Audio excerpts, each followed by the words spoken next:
Добрий ранок. Загалом по місту періодично чути виходи. Артилерія дуже безлюдно, дуже спекотно.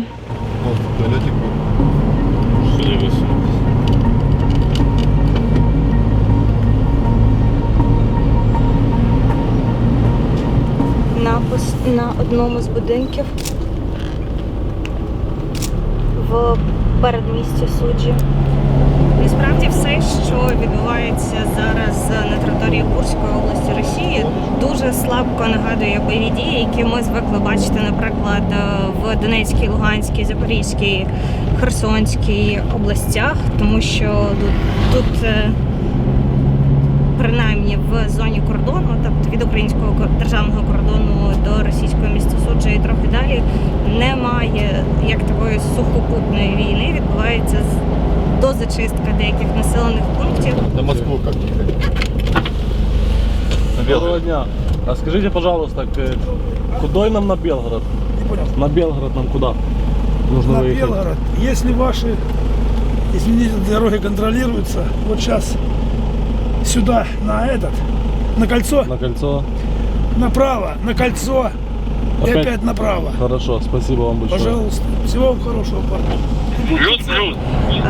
Іноді видно прильоти від кабів, від російських кабів по контрольованій силами оборони території. Я так розумію, що це ще каби летять по території України. На вулиці нереальна спека.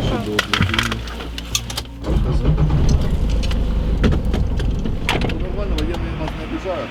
Нет, приходят регулярно такие культурные прямые. Нет, ну серьезно. Серьезно. Есть у вас какие-то жалобы по поводу украинских военных? Нет, пока нет ничего. Пока нету, да? Лишь бы, как говорится. А почему вы не эвакуировались? А куда? У меня мать парализованная. Ага, Дети понятно. уехали. А Перепрошую, чи розумієте українську? я вообще перевертень называется. Перевертень це як? Ну так, смесь. Дед у меня с бабкой украинцы с Полтавы. А в Суджі давно живете? Какой Сочи? Сочи? Суджі давно Да я живете? тут родился, крестился и Це з якого року? Десь 80-ті, 70-ті? 72-й. Це ви ще застали Радянський Союз? Конечно. А як от змінилося ваше життя з переходом від Радянського Союзу до Росії? Плохую сторону. Кто пробовал Советский Союз? Все говорят. А По чес- интернету покажите, да? По Ютубу. По Ютубу? А хоть включите нам Ютуб, вообще ничего ж нет. Немає зв'язку у вас? Ничего нету. Сидим как в этом, в вакууме. Что, чего Да происходит? признание кто такой. Вакуум полный. Это самое хреновое. А чи розумієте ви, чому от зараз на території вашого міста перебуває українська армія? Ну, война. Почему? Контрнаступление обещали, вот и нафиг. Просрали наши. Молодцы. А стежили взагалі от за війною в Україні з 2014 року? Чи стежили ви за подіями війни, які Ну а розгортали? как же? Телевизор шум. То ви знаєте про Крим, про Донеччину, Луганщину? Ну, конечно. Ну, И- знаем как. То, что наши говорят. Ваши ж каналы раньше смотрели. 1+1 еще через Сумы. А в Сумах давно були? Да, еще когда, может, лет 15 назад. Еще ездили туда-сюда. Были, когда тут праздник был на границе области, как оно называется, побратимы или что делалось? Грандиозный праздник. Ездили, и сумчане к нам ездили, и мы к ним. И женились, рожались, перемешивались тут половину. Сум там половину, Суджи. Может, не половину. И учились наши там, эти. Короче, натворили делов. Кто не знаю, ну, конечно, непростые люди. Села пусті. Що цікаво, села, прикордонні російські села виглядають дуже схоже з українськими. Тобто такі ж самі утеплені, звичайні будинки, плюс-мінус такі ж самі машини, доглянуті ганки. Видно, що тут був сільськогосподарський регіон, тому що є велике аграрне підприємство. Видно, що є доглянуті поля. Люди жили, вочевидь, доволі спокійно, руйнувань візуально майже немає. Тобто буквально одну велику зону обстрілу ми бачили там, де були загиблі, і там, де була спалена техніка. Так, то всі будинки взагалі цілі. А що сталося з цими цивільними машинами? Попали під вогонь біля російської броньованої техніки. Як сказав мій колега, я не шукаю крові. І коли всі ціленькі і живенькі, це дуже добре, коли медики не працюють. Але насправді поранені вони ж однозначно десь є, і варто би щось робити. Пані Ірино, яка у вас зараз обстановка на напрямку, де ви нині працюєте? У нас відносно спокійно. Як давно ви тут? З самого початку? Це десь тижні 2. Ну, з 6 серпня, так. Я втратила лік часу просто. Яка, якщо можете говорити про приблизну кількість поранених, яка проходить через ваш екіпаж? Ну, власне, у нас втрати набагато менші, ніж ми очікували, я можу сказати. Їх небагато. Ну, як небагато? Відносно смерть будь-якої людини – це вже перебор. Але, реально, під час таких дій буває набагато більше, з мого досвіду. І наразі їх менше. Як вам робота в Курській області порівняно з Донеччиною, наприклад, або іншими напрямками, де ви працювали раніше? Ну, якщо чесно, трошки некомфортно. Тому що коли я приймала участь у Херсонському контрнаступі, одна історія, коли ти звільняєш власні території, інша історія, коли ти заходиш на територію, як би там не було, щоб ми там не говорили, що Курщина – це там історична Україна, тим не менше, відповідно, згідно до міжнародного законодавства, це територія іншої країни. Звичайно, це трошечки некомфортно, я би так сказала.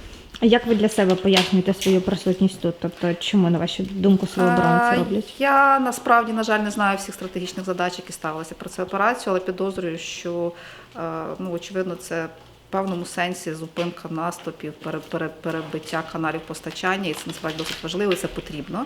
І просто Україна вимушена це робити, звичайно.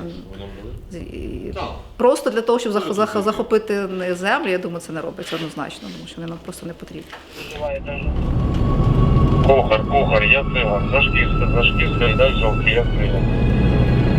Я скажу, так. Да, може, Це трохи рознесений місцевий магазин з алкоголем.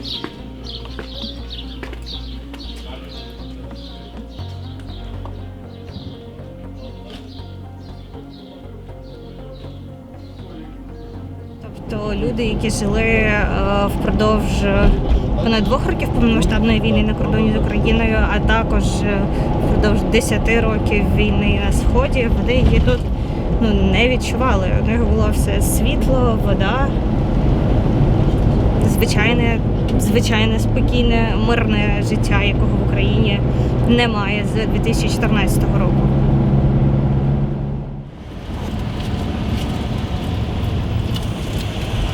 Так виглядає центр російського міста Суджа вже після 2 тижнів рейду Сил оборони в Курській області Росії.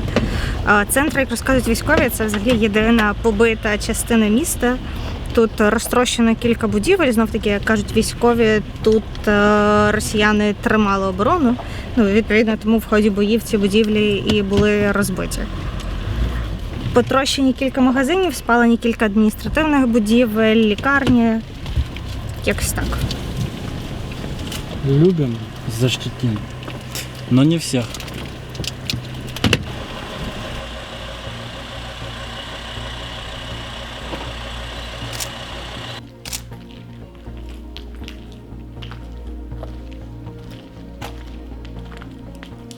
Де ви були, основне сполучення ТВІ. Не знаю, як зараз, тоді точно. Тоді, як ми вночі лежали, було їх скільки. Тоді це коли приблизно?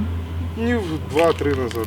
Декілька днів тому, днів 4 чи 5, там велись бої в цьому.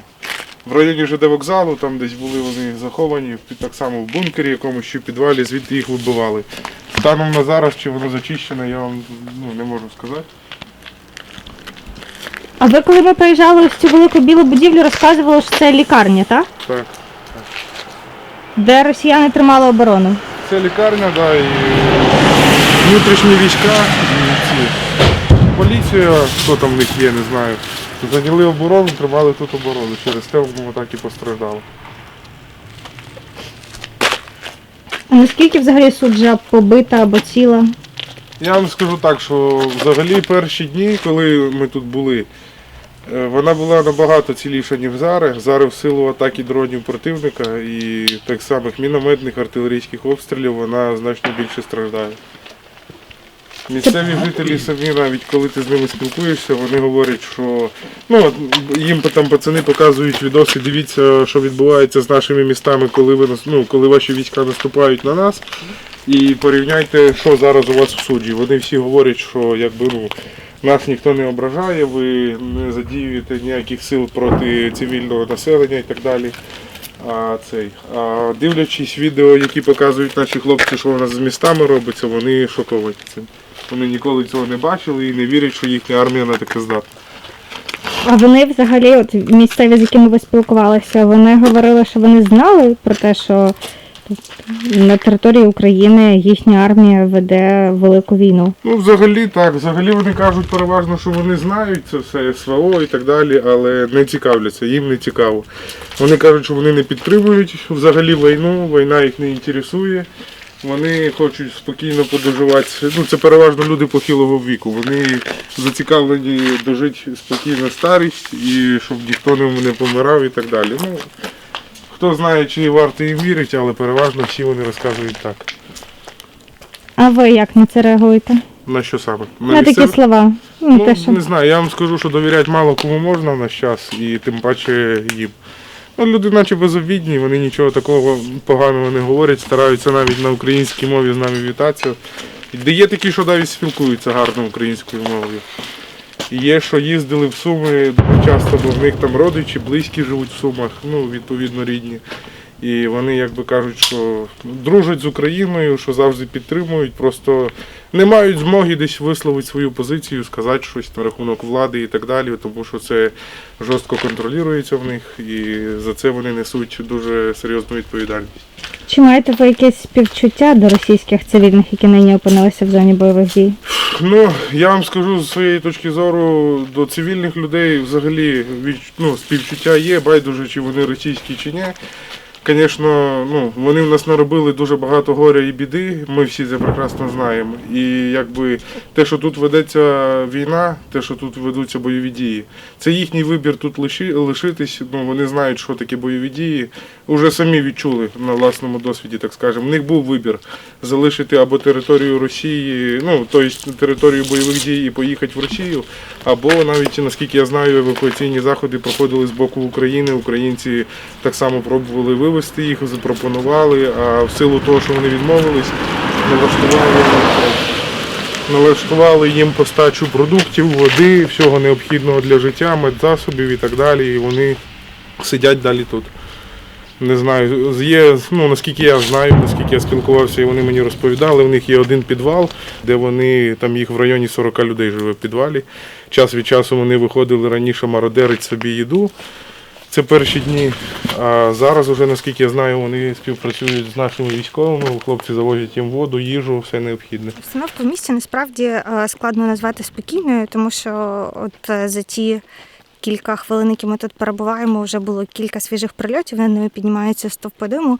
Наші військові припускають, що, ймовірно, росіяни обстрілюють суджу з FPV-дронів, а вже трохи ближче до кордону, то там видно прильоти кабів.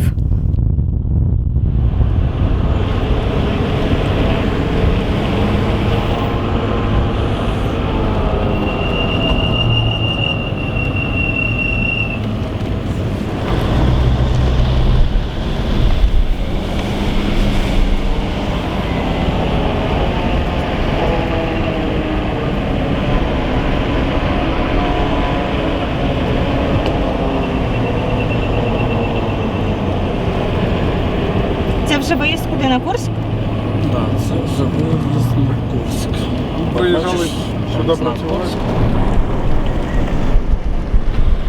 Це виїжджали якраз на задачу на інженерну розвитку для них. Ось ці машини, що ми приїжджали з паливом, це вони якраз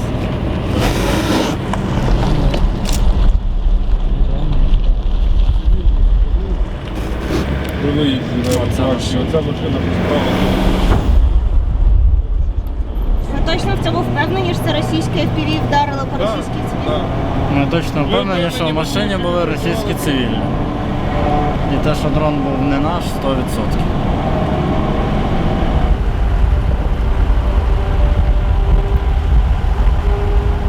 Взводний опорний пункт росіян.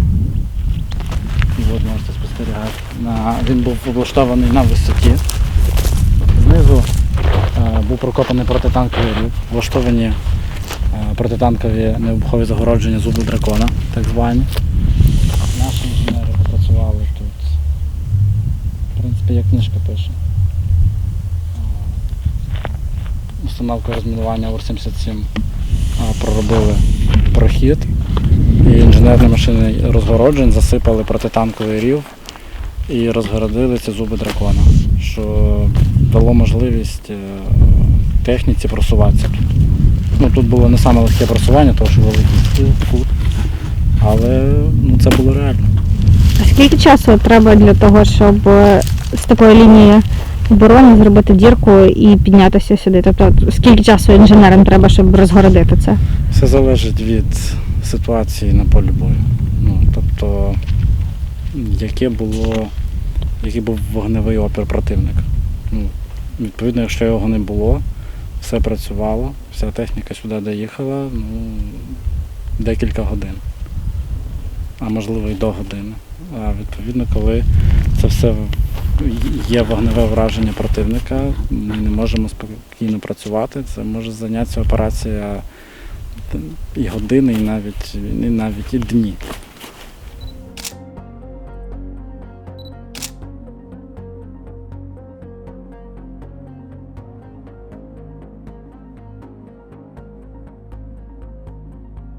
Дуже класний, такий класний кіт був, такий класнючий кіт, і ця зараза його просто віддала людям, віднесла. Такий класнючий, бо він був ласковий, знаєш, муркотливий.